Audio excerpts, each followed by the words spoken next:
Welcome to the Insect Asylum. We are a nonprofit vintage taxidermy and insect museum located in the heart of Avondale.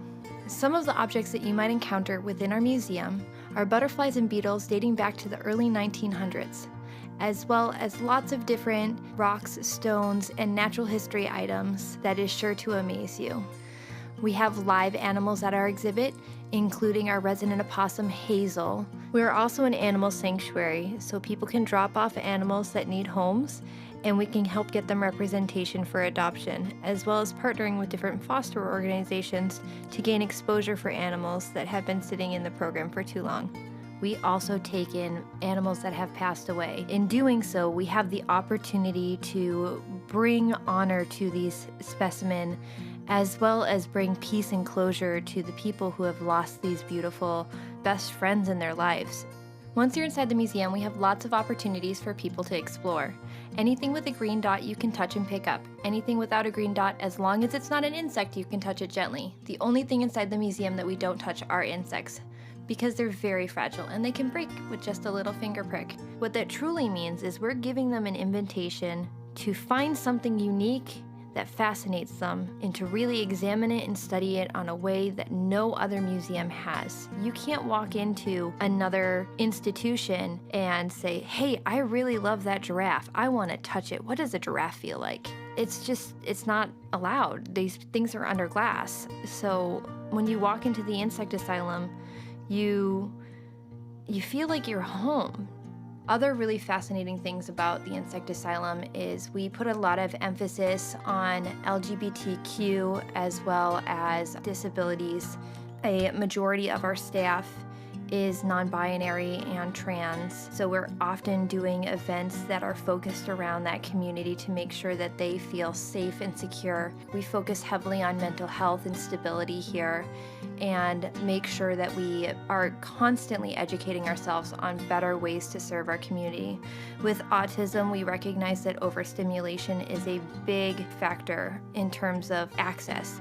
When I was designing the museum, I was thinking specifically along the lines of what I needed as a child with autism. So we created Sensory Friendly Friday, which is our quiet day, and Sensory Seeking Sunday, which is our loud, engaging motor skills day. One of the reasons the Insect Asylum is so important to me is because I recognize the severe deficit of natural history as well as animal sciences and education within our community. Chicago is great for a lot of things, but it's really not good for getting in the out of doors. And when I started doing animal educations in the schools in the Parks District, it didn't take me long to look around and realize how much these kids are not in nature and how little they understood about the world around them. So many people come back to us educators after they've taken our courses or our classes or been to an event and they've expressed what that has meant to them. They take a butterfly pinning class and now they have an entire career. They've put together online sites and shops, and now they're tabling at different exhibits, and they get to quit jobs that they absolutely hate to take on a passion that they truly love. The Insect Asylum has been a self-funded project since the beginning. I have put everything I have into this, my heart, my soul, every dime that I've ever made, all of the hours that I own. It's been a challenge trying to figure out how to do everything on a limited budget, but we've done it. We have big projects in mind. We want to create a lab in our basement. We've actually got it about 30% of the way done so we can amplify our classroom space. On top of that, we want to build a eco-sustainable green space garden on our rooftop. Our neighborhood is severely lacking green space, and our mission is to provide a venue for some of our plant-friendly organizations, the AGA, the Free Plant Library, so that they can host their own classes. We can grow native insects and reintroduce them into our community, and we can grow native plants that are desperately needed to feed those insects. We grow insects that are highly sought after by people within the insect purchasing and breeding community, because if we don't grow them, somebody is going to go out into nature and they're going to poach them.